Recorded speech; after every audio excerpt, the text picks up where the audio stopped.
Today we are going to read a story called A Horn for Louie, which is based off of the life of Louis Armstrong, a famous jazz trumpet player.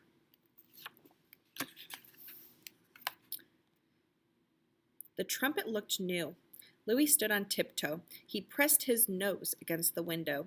That trumpet was the most beautiful horn Louis had ever seen. Then he looked at the price tag. $25? Louis's shoulders sagged. That trumpet might as well have been made of gold.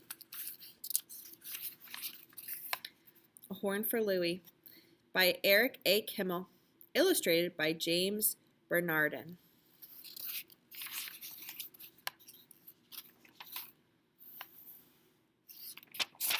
Chapter 1, A New Orleans Morning. Louis rubbed his eyes. The room was dark and cold. Louis wanted to sleep some more, but it was time to get up. Louis had to go to work. Louis always tried not to move around too much when he got up. He did not want to wake his mother or his little sister. Louis didn't have a bedroom of his own. He didn't even have a real bed. Louis lived in a shack off a run-down street called Brick Row. His bed was a pile of quilts spread on the floor. He shared them with his mother, May Ann, and his little sister, Mama Lucy.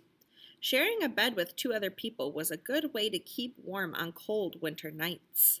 But there was no good way to stay warm when it was time to get up. Louis gave his sleeping sister a kiss. "Be sweet, Mama Lucy. I'll see you tonight." Mama Lucy's real name was Beatrice, but nobody ever called her that. Everyone knew her as Mama Lucy, even though she was only 5 years old. Just about everyone on Brick Row had a nickname. Boat Nose, Rhythm Jaws, Hammock Face. Louis had a nickname too. Most of his friends called him Dipper. That was short for Dipper Mouth. Louis loved to laugh, and when he did, he opened his mouth so wide it looked like the bowl of the Dipper in the courtyard water barrel. Louis took a deep breath and rolled out from under the quilts. Ooh, was it cold! Louis hopped around in the dark. He shivered as he tried to find his clothes. He slept in his long johns, so he didn't have to look for them. His mother, May Ann, had ironed a clean shirt for him and left it on a chair. Louis pulled the shirt over his head. He buttoned it up all the way to the collar. Stockings came next. Then knee pants. Man, there sure were a lot of buttons. Knee buttons and fly buttons and suspender buttons. Getting all the buttons in the right buttonholes was hard enough. Doing it in the dark when the cold made your fingers stiff was even harder. Louis finally got his clothes buttoned. He slipped his suspenders over his shoulders. Now for his shoes. Even the shoes had buttons. Louis used a button hook to pull the shoe buttons through the holes. Whoever invented shoe buttons should be run out of town, Louis grumbled. He kept his voice low so he wouldn't wake May Ann or Mama Lucy. One day, Louis would find a way to make lots of money. Then they'd live in a big house with their own bedrooms and their own beds. It would be nice to have a bed of my own, Louis thought. A real bed in his own room. It would have fluffy pillows and clean white sheets.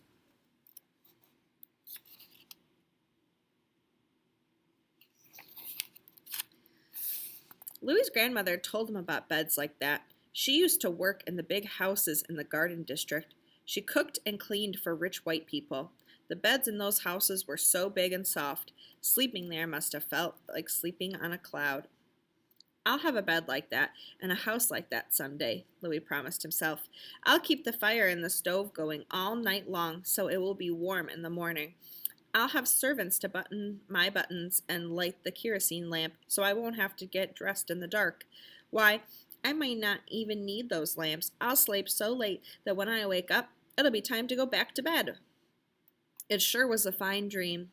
Although Louis was only 7 years old, he was already trying to make it come true. Louis worked at the Karnofsky junkyard. He made $1 a day. $1 was a lot of money for Louis's family. It bought food to eat. It bought coal for the stove. Louis's mother worked at a place where they baled old newspapers. They only paid her 50 cents a day. Louis felt proud that he could help his family. Christmas was only 2 weeks away. Louis hoped that he could earn extra money to buy presents for his mother and sister. Maybe he would even have enough money to buy himself something special. Louis, why didn't you wake me up? I'll make some lunch for you. Louis heard his mother getting out from under the quilts. No, Mama. Go back to sleep, Louis whispered. You can make something for Mama Lucy when she wakes up. You don't need to go to any trouble for me. Mama Karnofsky likes to cook. She gets worried if I don't eat enough. Are you sure, Louis? His mother asked. Those people you work for must be awfully kind to take care of you the way they do. I worry that they do too much. We work hard and we get by. We may not have much money, but we always pay our own way. I know that, Mama, said Louis. I told you, you can't argue with Mama Karnofsky. I just eat what she puts on my plate. That makes her happy. It made Louis happy, too.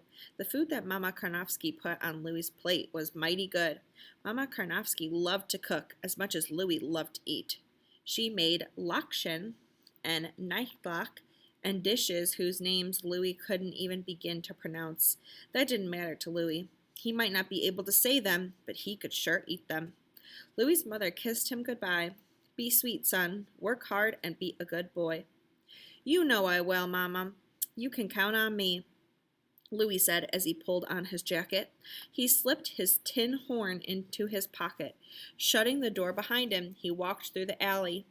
Louis heard music. The music came from Perdido Street, the main street of Storyville. Everyone in New Orleans knew about the part of town called Storyville. People in Storyville loved to have a good time. They danced, they sang, they played music. In Storyville, fun and music never stopped. Music played day and night. It poured from every door. The music had many names. Some called it blues. Some called it ragtime. Some called it jazz. Louis didn't care what they called it. He loved it all. The music made his feet dance. He marched along the pavement and pretended he was leading a big parade. He was the grand marshal. A horn began to play. Louis shivered. Only one person in New Orleans could play like that. Joe Oliver. King Oliver. Louis stopped by Pete Layla's place and looked through the open door. He saw Joe Oliver standing up on the little stage, blowing his trumpet. Joe blew low and sad, strong and sweet at the same time. Some said he played like an angel. Some said he played like the devil. Nobody alive could blow horn like Joe Oliver. That's why everyone in Storyville called him king. Louis took out his tin horn. He put it to his lips. He made believe he was playing too. Louis felt music rise from his heart. He felt it come to life with each breath. His fingers moved up and down on the toy horn.